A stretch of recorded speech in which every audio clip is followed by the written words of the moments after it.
You ever get that feeling in your gut, like something's not right, but you can't quite put your finger on it? That was me the night I got the dinner invitation. Handwritten note on the counter, sealed with a red lipstick kiss. My wife, Clara, always had a flair for the dramatic. Meet me at La Colomba, 7 p.m. sharp. Wear the navy blazer. See? Cute, right? Romantic even.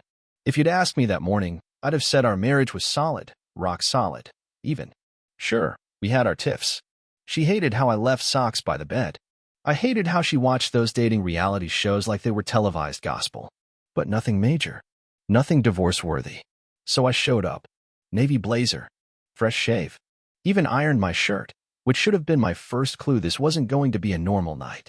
La Colombo was a candlelit Italian place downtown, the kind of spot that made you feel like you were either about to propose or confess to a crime. I walked in and spotted her immediately sitting at a corner table, hair perfect, eyes wide, smile just a little too wide. And sitting beside her, comfortably nestled in the seat I thought was mine, was Trevor Lang. Tall, blonde, perfect teeth. Also, my friend. My gym buddy. The guy I trusted enough to house-sit our place last winter when we went to Miami. He stood when I got there. Ethan, he said, stretching my name like it was a joke he'd already told someone else. Clara gestured to the chair across from them. Sit. We need to talk. Oh no. Those words. That tone. I didn't sit. I just stared, like a guy who just stepped into the wrong theater and realized too late this movie wasn't about him. You're not gonna like this, Clara said, brushing a curl behind her ear. But we're in love. Trevor nodded, as if love was something he'd personally invented. I finally sat. Slowly. Like the air had doubled in weight. You invited me here. To tell me that? I thought it would be better coming from both of us, she said, like this was a group project. We didn't mean for it to happen, Ethan. But it did. And we're not sorry. I didn't throw the wine. I didn't scream. I just laughed. Loud, sharp, dry. Let me guess, I said. You're soulmates. And I'm just the guy who paid for the rehearsal dinner. They both flinched at that. But I didn't stop. I couldn't. My brain was already shifting into gear, like a machine clicking back to life after a long power outage. I was processing, calculating, filing things away. Just be adults about this, Trevor said. There's no need to get dramatic. No, I said, standing. You already did that for all of us. I left them at that candlelit table, still pretending this was a love story. But what they didn't know, what they couldn't know, was that this wasn't the end. It was the opening act. When I got home, the house felt smaller. Like the walls knew. I didn't even take off my shoes. Just stood in the doorway, staring at the place where my life had been living a double life. Funny thing about betrayal, it doesn't shout. It whispers. It shows up in small things. New shampoo in the shower you didn't buy. A charger that doesn't fit any device you own. Gym socks in the dryer you never wore. Clara had been careful, but not that careful. I opened the drawer in the hallway desk, the one she thought I never touched. Inside was her old phone, the one she claimed had died months ago. Guess resurrection is more common than we think, because it powered on just fine. Passcode? 0924. Our anniversary. Sentimental even in betrayal.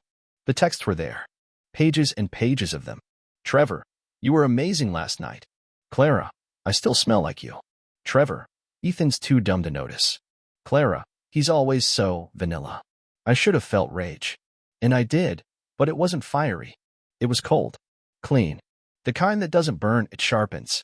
I backed up the messages, photos, calendar invites, everything. Dropped it all into a folder named Truth. Uploaded it to the cloud, 2 hard drives, and a USB stick I taped behind the toilet tank. Just in case. The next morning, Clara came home like nothing had happened. Sorry I didn't text back, she said, setting down a croissant bag. Girls' night got wild. I smiled.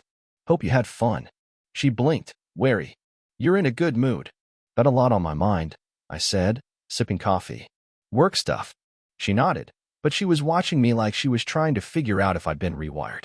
And in a way, I had. The version of me that existed before the dinner was gone. Dead. Buried under a bottle of Chianti and a smug smile. Now, I was building something. Not revenge. Not yet. Just plans. And I had one rule, never strike while angry. Because revenge, when done right, isn't a reaction. It's an operation. Clara started leaving earlier for work. Longer gym sessions. More sudden girls' nights. I didn't call her out. I smiled. I kissed her cheek. I even packed her snacks. She thought she had me fooled, and I let her. Because nothing is more dangerous than a man playing dumb with a full deck. The first thing I did was go to the bank. Quietly, discreetly, and with a very specific question.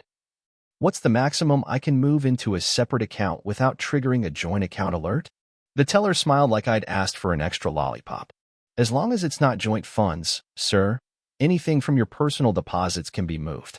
Perfect, I said. Turns out Clara hadn't paid much attention to the fact that I'd kept most of my consulting money in my name only. She was too focused on her salary, her independence, her freedom. So I moved what I needed. Set up a new account under an LLC I registered that week, Orion Holdings. Sounded official. Sounded boring. Perfect cover. Next step, cameras. 2 in the living room. 1 in the kitchen. 1 pointed at the front door. All tiny, all motion activated, all mine. She never noticed. Clara always assumed I was too old-fashioned for tech. She was right, until she gave me a reason not to be. And then came the piece de resistance. I told her I had to leave town for a work trip. Just 3 days. Some boring compliance audit in Chicago. I even faked a calendar invite and CC'd myself. Oh no, she said. Fake frown on full display. You'll miss taco night. I know, I replied, deadpan. I'll survive. I left Wednesday morning, but I didn't go far. I checked into a hotel 5 miles away. Sat in that room with a laptop, 3 screens, and a mug of hotel coffee that tasted like betrayal and victory. Thursday night, just after 9 p.m., the front door camera bust. Guess who walked in? Trevor Lang, wearing the same smug grin he wore at dinner, carrying a bottle of wine and what looked like an overnight bag. Clara greeted him in a robe. They kissed. I didn't watch long. Didn't need to.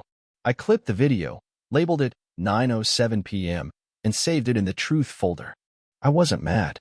I was collecting receipts. Because the next phase wasn't going to be about confrontation. It was going to be about control. By the time Friday rolled around, I wasn't tired. I was focused. Laser focused.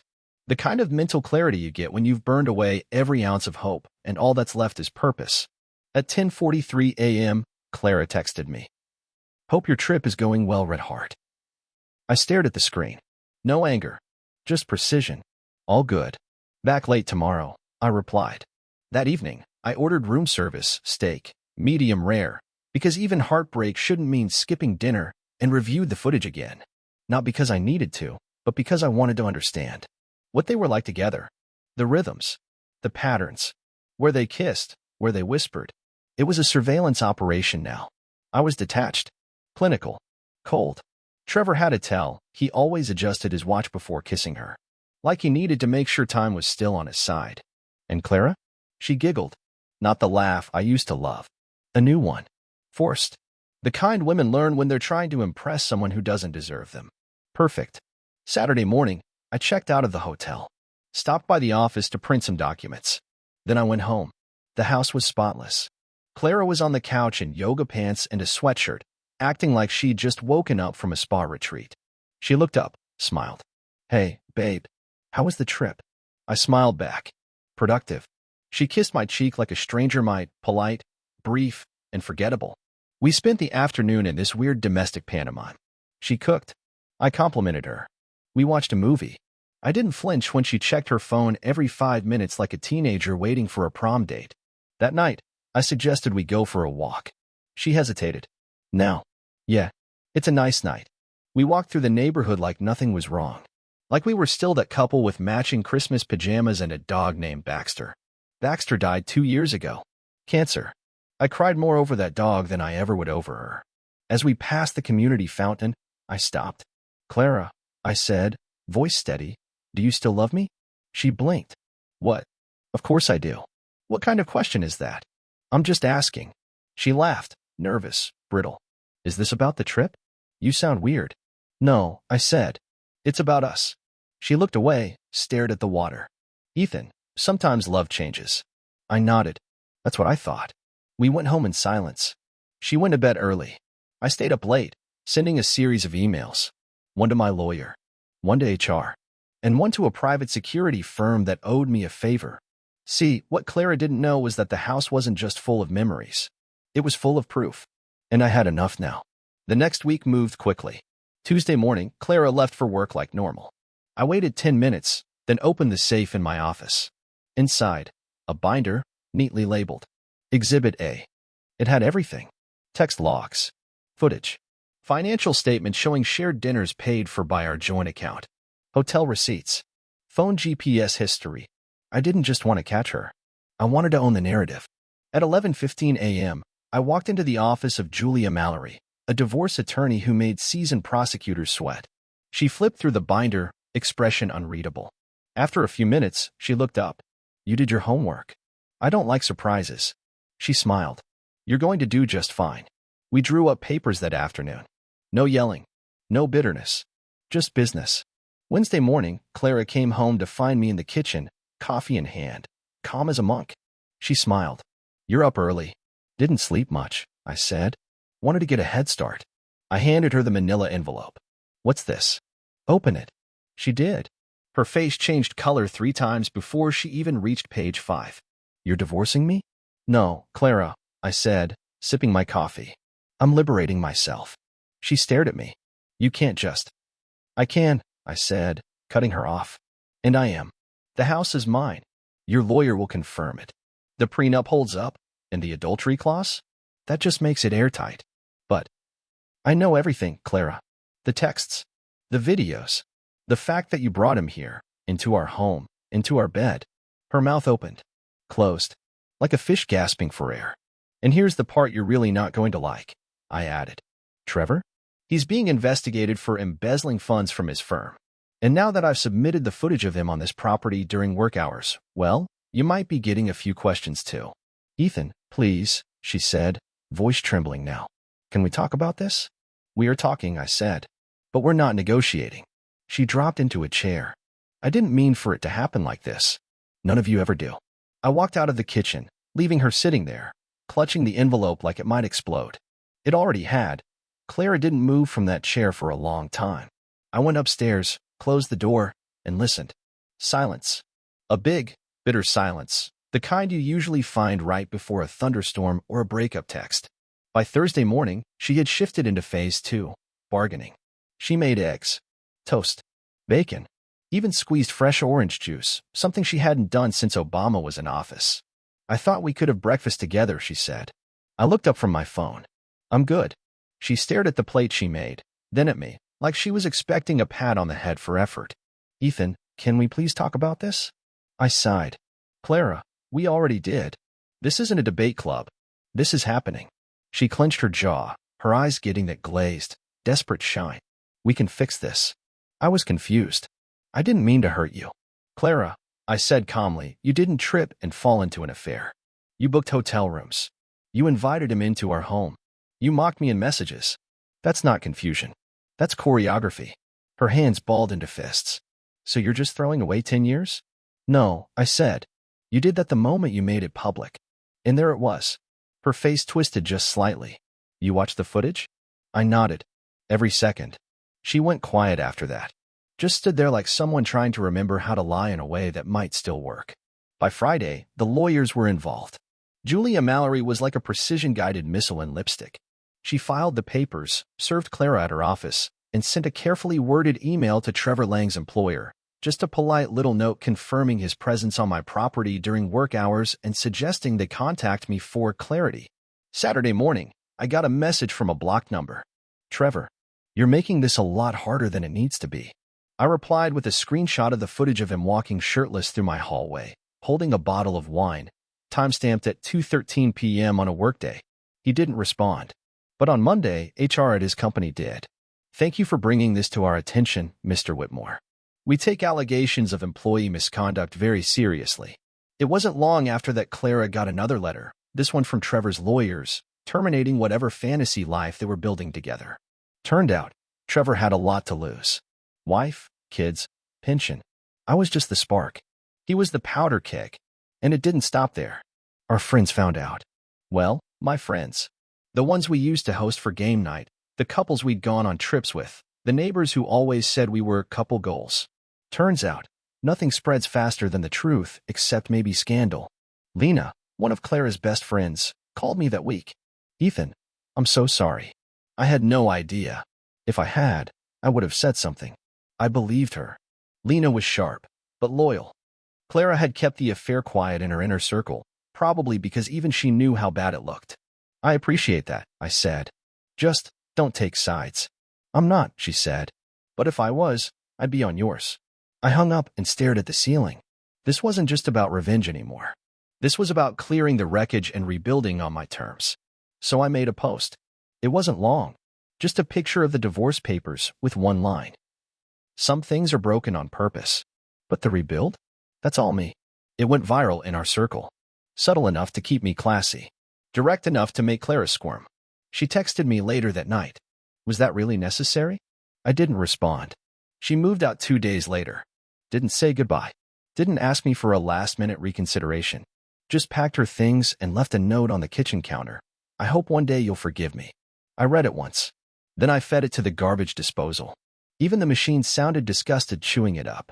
And that's when I realized this was what peace felt like. Not quiet, not solitude. Power. The kind you earn when you've been dismantled and decide to build something stronger in its place. I wasn't lonely. I was clearing runway, letting the smoke clear. Because this story wasn't ending in heartbreak. No. This was the chapter where the phoenix starts warming up. 3 weeks after Clara moved out, the house was quieter, but not empty. It breathed differently, like it was relieved. I rearranged the furniture. Nothing drastic, just enough to shift the energy. The couch faced the fireplace now. The bookshelves weren't organized by color anymore, but by meaning. Every small change whispered, "This is mine now." I thought that'd be it. Divorce filed. Truth aired. Done and dusted. But Clara wasn't done. It started with a voicemail, her voice coated in fake warmth, like someone smiling through a migraine. "Hey, Ethan. I was wondering if we could maybe meet for coffee? Just to talk, not about the divorce. Just, I don't know. Life, I guess." I deleted the message. The next day, she showed up at my office, wearing the dress she used to save for our anniversary dinners. The one I used to like. She stood outside the glass door, hesitant. I didn't get up. One of the interns opened it for her. Someone here to see you?" I nodded once. Let her in. She walked in like she didn't belong, but hoped pretending hard enough would change that. "Hi," she said. "You look good." I looked down at the papers on my desk. "What do you want, Clara?" Her smile flickered. "I just wanted to talk." I leaned back. "You're going to have to be more specific. I don't have time for nostalgia." She stepped closer, lowered her voice. "Trevor dumped me." I blinked slowly. So that's why the call." "It's not just that," she rushed. "I made a mistake." "You made several," I corrected. Her eyes filled, but I didn't flinch. I'd seen that performance before, tears used like smoke grenades. This time, I brought goggles. "I've been staying with a friend," she continued. "It's hard. Actions have consequences, Clara. I didn't think you'd go this far. The lawyers, the footage, the post, You're upset that people know who you really are?" She paused. That hit deeper than she wanted to admit. "People make mistakes, Ethan. Can't we just move forward?" "We are," I said. "You're just not invited." She stood there for a beat, then gave a sad little nod. "You're really not the same man I married." I offered the faintest smile. "Good." She left without another word. I didn't watch her go. That night, I poured myself a whiskey, sat in the newly angled armchair, and finally breathed like someone wasn't watching his own back. But life wasn't done testing me. The next week, a mutual friend reached out. Dave, a guy I hadn't seen in months. "You free for lunch?" he asked. "Sure," I said. "Your treat, though. I'm emotionally expensive these days." He chuckled, but I could tell something was on his mind. We met at this quiet sandwich shop we used to hit on Fridays. He looked older than I remembered, like divorce had aged him too. We small-talked. Then he leaned in. "I didn't know how bad it was, man. Until I saw that clip. Clara, she fooled a lot of us." "Yeah," I said, sipping my iced tea. "She had talent." "She's been saying you manipulated the narrative," Dave added carefully. I raised an eyebrow. "Oh, that you edited the footage. That you were emotionally distant for years. She's playing the sympathy card now." I nodded slowly. "Let her play it. People who believe her already chose sides. You don't care." "I care about truth, not spin."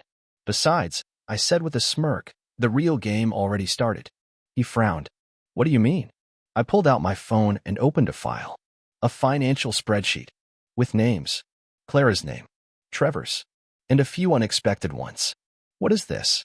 Breadcrumbs, I said. Turns out, Trevor was paying for more than hotel rooms. There's a web here, Dave. Fraud. Blackmail. Probably a few burner phones, too. You hired someone? I nodded.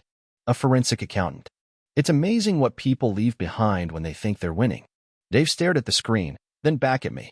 You're not just getting a divorce. No, I said calmly.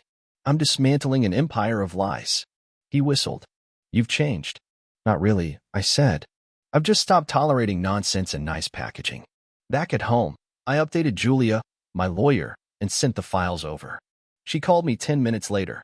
This is gold, she said. If Trevor gets dragged into court for fraud, and Clara knew anything about it, she'll lose more than her reputation, I finished. Exactly. We didn't need vengeance. We had facts. And facts don't flinch under pressure. Clara, meanwhile, was unraveling. I heard she lost clients. Lost a speaking engagement.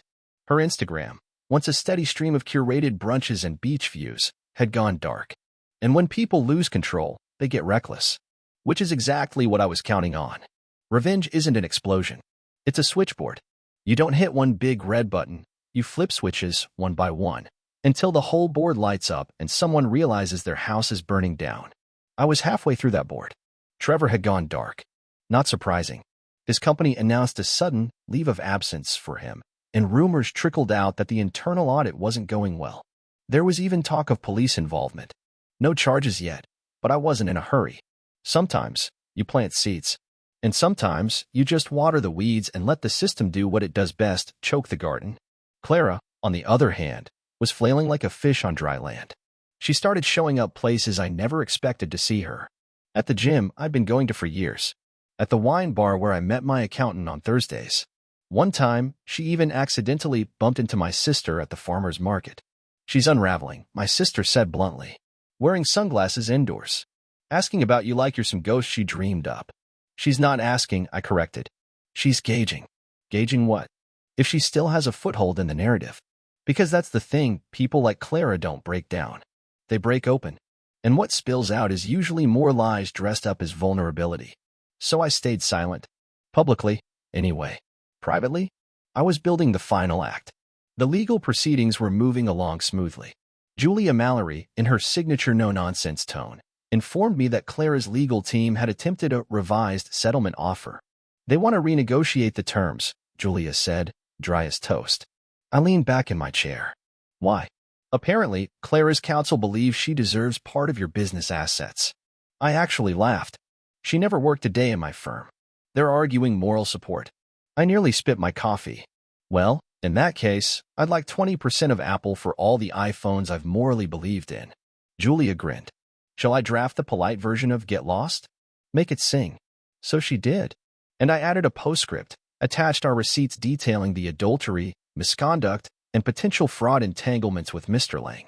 Any further attempts to strong-arm this process will be responded to accordingly. Within 2 hours, Clara's team dropped the demands. No apology. No acknowledgement. Just silence. Another switch flipped. And then came the party. See, every year our friend group hosted a holiday gathering. It wasn't anything formal, just a backyard, some fire pits, finger food, a lot of wine. But this year, I got a quiet invitation.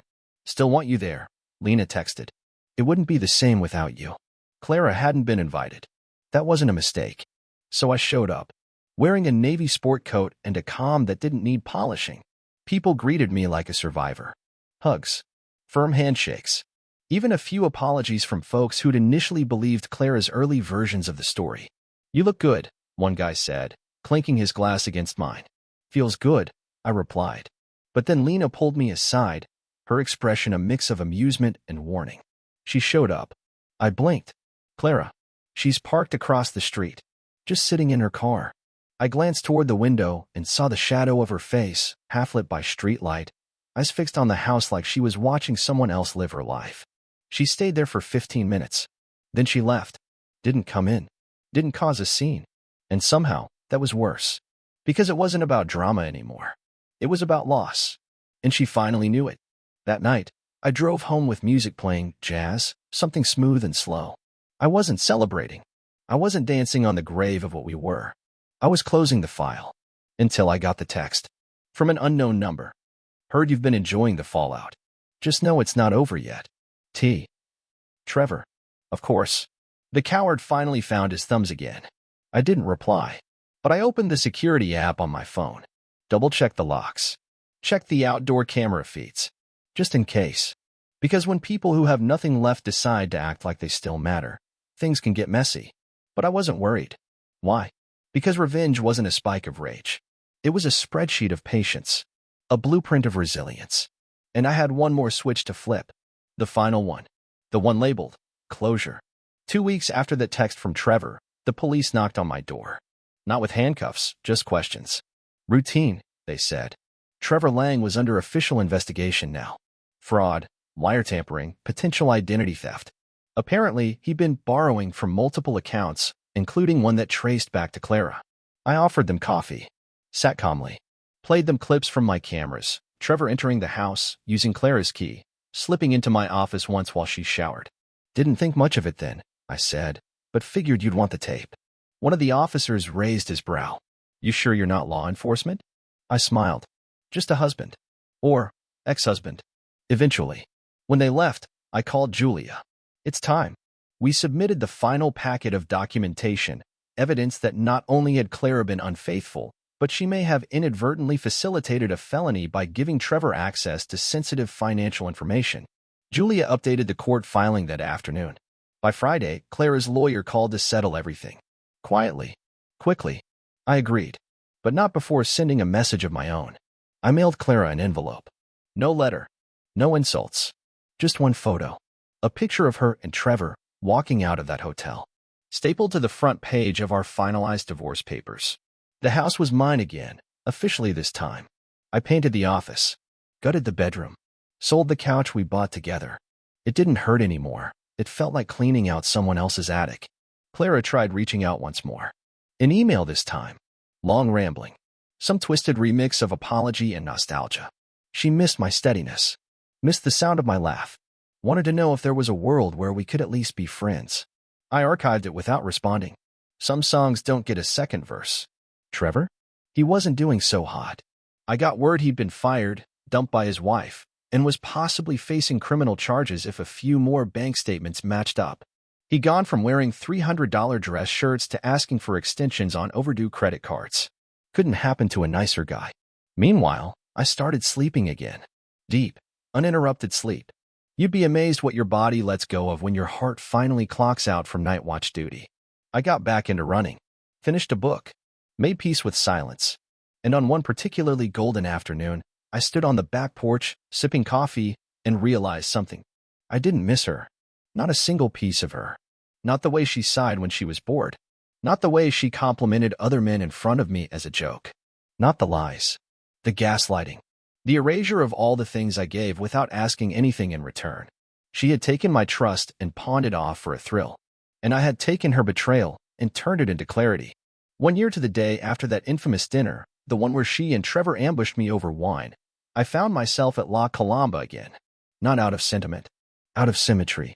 I sat alone. Ordered the steak. Wore the same navy blazer. The staff didn't recognize me.